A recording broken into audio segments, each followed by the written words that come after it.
नमस्कार दोस्तों, आपका स्वागत है शेयर बाजार इनसाइड चैनल पर।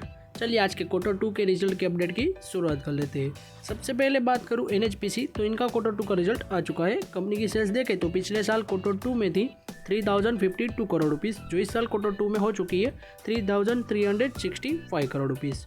कंपनी की सेल्स में ईयर ऑन ईयर बेस पर देखें तो करीब 10% के अराउंड की तेज़ी रही है एंड क्वार्टरली बेस पर कंपनी की सेल्स में करीब 5% के अराउंड की तेज़ी रही है। कंपनी का नेट प्रॉफिट देखें तो पिछले साल क्वार्टर 2 में था 1060 करोड़ रुपीस, जो इस साल क्वार्टर 2 में हो चुका है 1219 करोड़ रुपीस।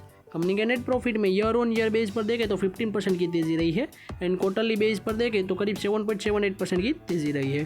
कंपनी का रिजल्ट देखें तो ओवरऑल ठीक ठाक आया है, इतना ज़्यादा अच्छा भी नहीं है। कंपनी के स्टॉक प्राइस में इसकी शायद से अच्छी इंपैक्ट देखी जाएगी। नेक्स्ट बात करूं बजाज हाउसिंग फाइनेंस लिमिटेड, तो इनका क्वार्टर 2 का रिजल्ट आ चुका है। कंपनी की सेल्स देखें तो पिछले साल क्वार्टर 2 में थी 2410 करोड़ रुपीस, जो इस साल क्वार्टर 2 में हो चुकी है 2755 करोड़ रुपीस। कंपनी की सेल्स में ईयर ऑन ईयर बेस पर देखें तो 14% के अराउंड की तेज़ी रही है एंड क्वार्टरली बेस पर कंपनी की सेल्स में करीब 5% के अराउंड की तेज़ी रही है।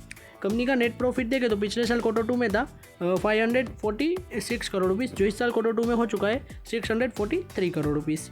कंपनी के नेट प्रॉफिट में ईयर ऑन ईयर बेस पर देखें 17% की तेज़ी रही है एंड क्वार्टरली बेस पर भी 10% के अराउंड की तेज़ी रही है। कंपनी का ग्रॉस एनपीए की बात करें तो पिछले साल क्वार्टर 2 में था 0.27, जो इस साल क्वार्टर 2 में हो चुका है 0.26, यानी कि गिरावट रही है ईयर ऑन ईयर बेस पर। यह काफ़ी अच्छी बात है, यानी कि कंपनी का रिजल्ट देखे तो ओवरऑल काफ़ी अच्छा आया है, 15% की अच्छी तेज़ी रही है। इस वजह से कंपनी के स्टॉक प्राइस में भी इसकी अच्छी इंपैक्ट देखी जाएगी। नेक्स्ट बात करूं मैनकाइंड फार्मा लिमिटेड, तो इनका भी क्वार्टर 2 का रिजल्ट आ चुका है। कंपनी की सेल्स देखें तो पिछले साल क्वार्टर 2 में थी 3061 करोड़ रुपीस, जो इस साल क्वार्टर 2 में हो चुकी है 3697 करोड़ रुपीस। कंपनी की सेल्स में ईयर ऑन ईयर बेस पर देखें तो 20% के अराउंड की तेज़ी रही है एंड क्वार्टरली बेस पर कंपनी की सेल्स में करीब 3% के अराउंड की तेज़ी रही है।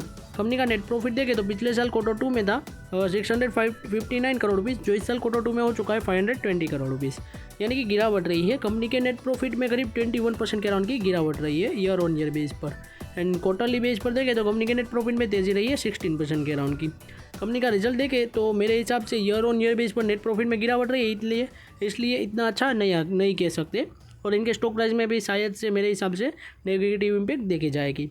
तो आज के वीडियो की बात करूँ तो हमारी यहीं तक थी। ऐसे ही वीडियोस देखने के लिए हमारे चैनल को सब्सक्राइब कीजिए और बेल आइकन को ऑन करना मत भूलिएगा। Thanks for watching.